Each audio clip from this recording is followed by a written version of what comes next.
Let's talk about Furnal Equinox. I will give a quick rundown of my experience at Furnal Equinox while I play this footage from the fursuit parade in the background or some other scenes that I've collected. My review is going to be a little bit, casual, because I have been going to conventions for a long time and I'm often just there for the vibe. I'm there to feel, how the event is going, walk around, see people, hang out, vibe, check out random events. I am rarely there with a very mindset of I must do this, and attend this, and I must shop and I must do this. So it's a little bit different and your mileage may vary. And I think overall it was a good experience for a lot of people with a few caveats. So let's go over the good first. Getting people into the convention doors in terms of getting badges seemed pretty smooth and pretty fast. They have typically been pretty organized in that regard from the last few years I've been there. Now I did have a sponsor badge, which helped me a bit, but even my friend who didn't, Alice, was through the door pretty quickly as well. So that part of the organization and in general, getting people into the door to most, and I'll talk about that later, events was as smooth as can be expected. That's the good points there. Other good points was the vibe. I think, again, it's a friendly atmosphere. It's a good space for what we've got, with a couple of caveats, but we'll talk about those again. Lots of rooms, lots of big rooms, sometimes not optimally used, but we'll talk about that later. And overall, it was a good time. Other good things is it's a good location-ish, and this isn't really the con's doing, but the weather was good, and we'll put a pin in that for later as well, because the weather definitely helped the situation that we had. Overall, when I went to the dances, they were good, they were fun. There was a bit of a vibe issue on Saturday, which we'll talk about, but overall, it seemed people were having a good time. It was a good chance to meet people, sort of run your laps of the convention area and the Weston Harbor Castle and see people. And overall, I think that's good. Vendor-wise, everything looked like fairly standard vendor stuff. Nothing really jumped out as being super different from last year, but it was always good to see the stuff there. Again, I'm not a very active shopper, so I'm a bad judge of that sort of thing. Oh yeah, I did pick up my badge from Iron Raptor Studios. Here, we'll see if we can put a photo in there of it. Thanks for the badge. It was a little bit delayed because we didn't get to meet up at the end of last year. But hey, finally picked up the badge this time. I managed to suit up on Friday, Saturday, and Sunday for a couple hours each day. The weather behaved, so I was able to walk back and forth between my hotel, which was the Novotel, and the Weston Harbor Castle. More on that later. And overall, I had a fun time. It was really cool meeting people. And I think the neatest part was people coming up and going, "Hey, Cheshi, I love your videos," or "Hey, Cheshi, I know you from TikTok or YouTube." And that was really cool. Like, just being recognized. It's a great suit. Scarlet Wings did an amazing job, and it's a very distinct suit in terms of color and design, so I think it does stick out a lot, and that's great. And trust me, it was always an amazing surprise when someone came up and was like, "Oh my god, I love your videos," or "I love your TikToks," or "You're great online, thank you so much." And that was awesome. And once again, that part totally blew me away. So thank you all, and that's amazing. And you have no idea how encouraging that is, that this channel and getting somewhere in terms of reaching an audience and people are seeing it. I had a great time. I was there Thursday until late Sunday night. We went to all 4 of the dances. Actually, no, I went to 3 of the 4 dances. I didn't do Thursday night. Was around during the day and then wandered around at night, just checking the vibe, fursuiting during the day, and usually alternate costumes at night. So that was the good. And, thanks again. I think the staff did a great job with what they had. Let's talk a bit about the bad. We'll go from the top down here. The hotel situation, where we didn't have very many rooms in the hotel. And I think there was apparently people booked in there for a wedding in the other tower, which basically sealed that other tower off from our usage. I can't confirm that. I haven't gotten, I have not confirmed that, but that's one thing I heard. Maybe it's just rumors.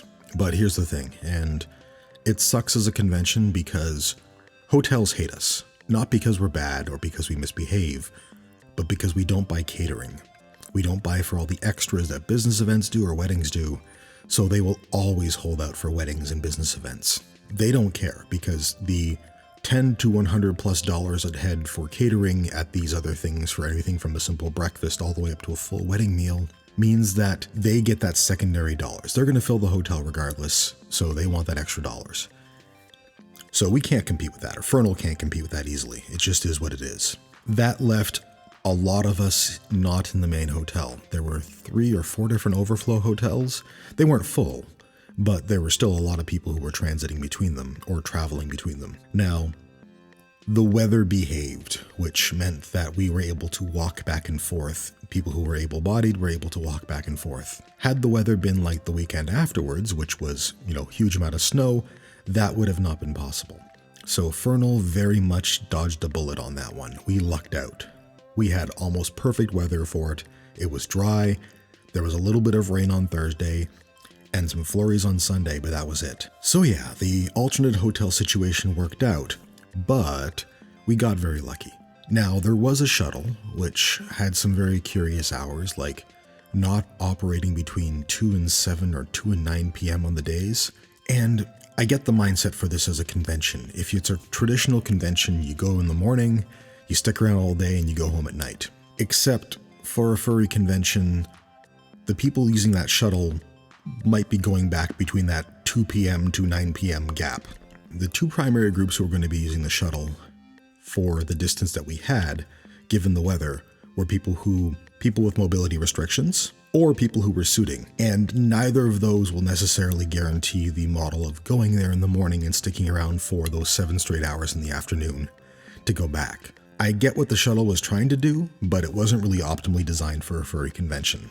There were legends of the shuttle. I think I saw it twice. It was going by completely empty because no one knew where to get it. The variable time of when it was going to arrive meant that if you were at for instance, the Novotel and the weather was good, it was a 10 to 15 minute walk to the convention. So if you were able to walk in your suit, well, you would, because the likelihood was it was going to take longer than 10-15 minutes for it to show up. Now again, I can walk a good distance in the suit and the weather was okay. If one cannot, that's not an option. For people with mobility issues, that's always a problem. If the weather had been bad, the shuttle probably would have not served the purpose adequately. Better signage, better understanding of the spots, and better hours for it.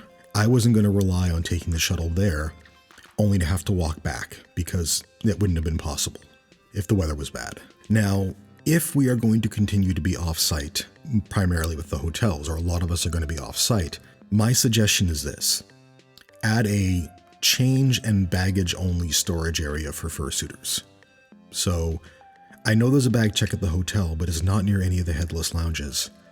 And I know the convention staff don't want to have fursuits in storage because they're expensive. But even a place where, in a headless lounge where we can roll up with our bags, get changed, give the bags to a staffer who puts, put your duffel bag in your suitcase or your box in your bag and all this other stuff. Give it to a staffer. They hold your bags while you want to run around for a while. And when you're done, go back to the headless lounge, change back out. And the only thing you leave in the check there is your baggage and maybe your change of clothing. So, you keep your wallet with you, you keep anything expensive with you.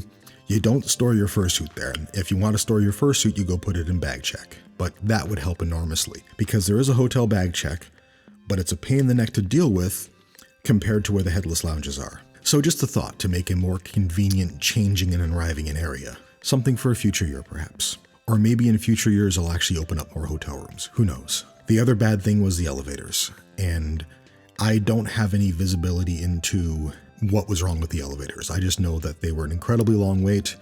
I don't know if some of them broke. I don't know if they were limited usage or people were using them too much. But this is a real thing at most conventions. Hotels are not designed for people to be going up and down the elevators constantly all day. Usually business events, you have a big rush in the morning, maybe a rush at lunch and maybe a rush at dinner, even if that. But it's not A, suits where you can only fit a couple of them in the elevator, and B, it's not all day.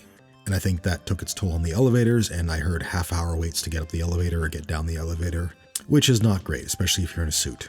I don't really have an answer for that, unfortunately. Again, a dedicated changing spot downstairs, or at least you can go up in a little bit more comfort out of your suit might help.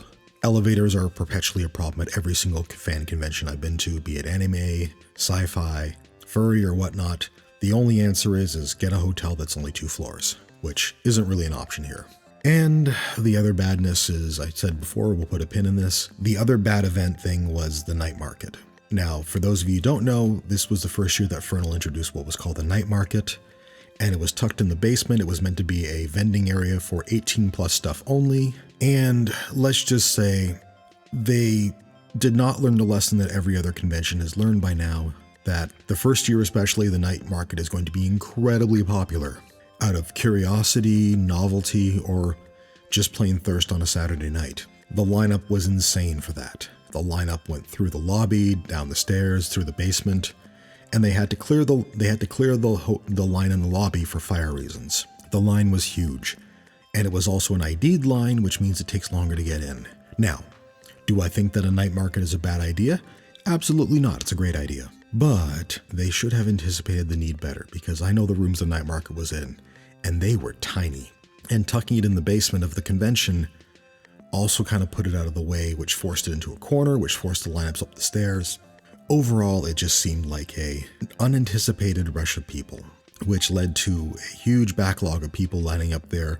Some people were genuinely unfriendly. Like, I had another event in the same basement area, and people were screaming at us that don't you dare cut in line for the night market, we're watching you. It's like, dude, there are other events in the basement and you've basically wrecked those. So chill. Anyway, it is what it is, and I hope that they, don't take the lesson that they shouldn't have a night market, and should instead take the lesson that maybe they should plan it alternately. They should plan it for another location, or maybe make it 2 nights, or make it an all-day, not an all-day thing, but make it a extension of the vendor's room or a roped-off area where, for instance, they reserve the middle 2 rows of the vendor's room for night market only, and when the vendor's room closes, they seal off, they rope off all the other vendors' areas so no one can go there, and then they let people shop in that limited portion of the vendor's room with just the night market stuff.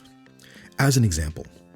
Now, new events are always tough, and I know they should have anticipated it a little more, and they probably shouldn't have put it into the farthest corner of the room, but it is what it is. Anyway, the run-on effect of that was, to be frank, one thing about it which was interesting was walking around Saturday night and saying, wow, why is everything so dead? Like, just in the hallways, usually at night there's people wandering the halls, chatting, sprawled out in places and all this other stuff. And usually there's just sort of an energy on Saturday night, and there really wasn't. And then the realization was, because a significant percentage of the con attendees after dark were all crammed in the basement waiting for the night market. So it really hurt the Saturday night vibe, to be blunt. Everything seemed a little less crowded. So yeah, there was the hotel, there was the elevators, the lack of hotel rooms, the night market, and those were the main bads. And again, I think the weather saved Furnal for at least the hotel aspect and the shuttle inconsistency aspect. And the night market, well, yeah, that was just a fiasco. So hopefully they live and learn from it, and hopefully the lesson is not to not have a night market, but to maybe either move it to Friday night, or move it to both nights, or make it an extension of the vendor's room or something like that. And yeah, I think there's definitely an event there,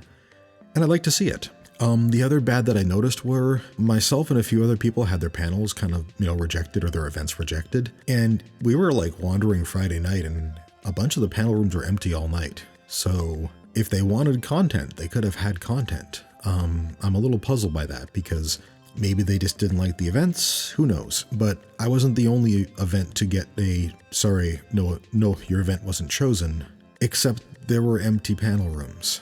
So I don't know what the deal was with that. Is what it is. I always kind of hope for more variety, because I kind of feel like, at any convention, maybe 30 to 50% of the panels are always the same every year. The what is fursuiting, or what is cosplay, all these other sort of panel topics out there.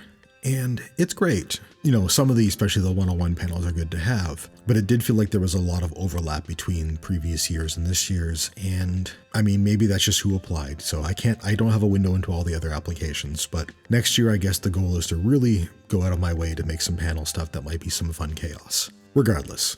Other content-wise, I think everything went okay with the events and the dance. I mean, there's always security at the dance, but that is to be expected. I didn't hear any reports of anything significantly bad happening this year. There was nothing infamous. There was no the Furnal Equinox 2024 blank incident, other than, the night market. So that's good. It's important, it's funny, like you think about, I'm going to blame the convention, the convention for the attendees. But no, it is definitely a thing that a convention has to strive for, is once a convention gets a certain rep, it can go downhill really fast. I've seen this with anime cons, I've seen this happen with furry cons, it happened with sci-fi cons, or even other conventions. I mean, that was the way back in the day with DEF CON had that problem, where it started to slide and it started getting kind of risky, and that can kill a convention really quickly. And it looks like people are still behaving, which is great. The long-term thing to look at is the venue's future and the hotel's future and the convention center's future, Furnal Equinox's future, and the dates for it and the attendance. The hotel isn't big enough. And maybe they'll give us rooms back after they finish renovating, or, I can only imagine that convention center is not long for this world because it's too far removed from any other hotel to make sense. It's too big of a convention center for a hotel the size that it is. So I'm baffled it sticks around, but I'm worried that it'll eventually become condos. And if it does, well, then Furnal's got to move anyway. Furnal is lucky right now because the venue they have has 3 big rooms. And for a furry convention, you need at least 2. You need a big vendor room because people are walking around in suits, and you need a big sort of main dance event room. Furnal actually has 3, which is, more than a lot of places have now. And frankly, it's hard finding a hotel that has that, even 2. Most only have 1 big room. Furnal in the future, if this is not its future venue, depending what the hotel does, or the convention center, is going to have an existential crisis of where it's located for a con its size. Furry cons also have the difficulty of you want them to be people to be hoteled in walking distance of the convention, or you have to have an incredibly robust shuttle system. Otherwise, you're walking in suits, the suitors just can't operate properly. I don't know what it's going to do in the long term in that regard, and because it's so married to the weekend, Furnal seems really committed to the bit of being on the Furnal Equinox weekend.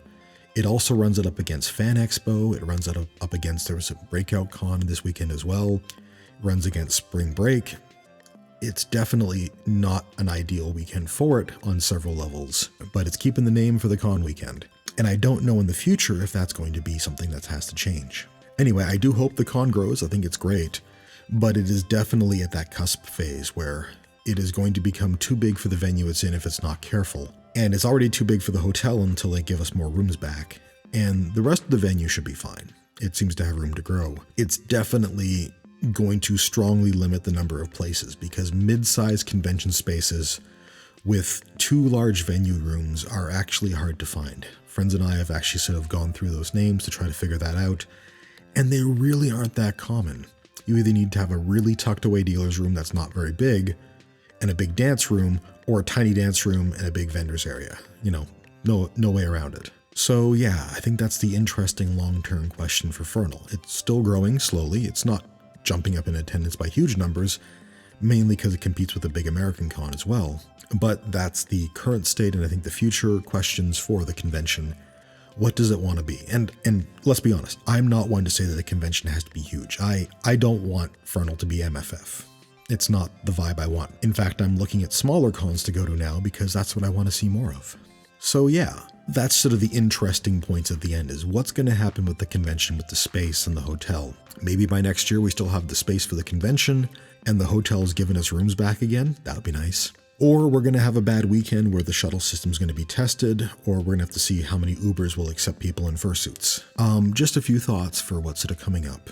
Overall, I did have a good time, and I think the event went well, but I think Furnal is definitely at a very interesting inflection point going forward.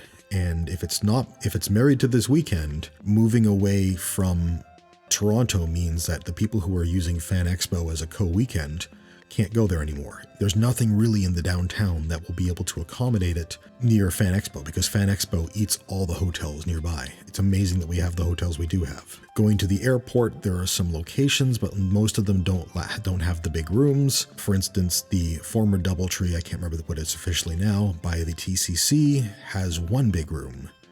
And 1 mid-sizey room that could be a vendor's room or a dance in a pinch, but not ideal. So where do you go? The International Center's not near any hotels. There's the Sheraton across the bridge from the TCC only has really 1 big room.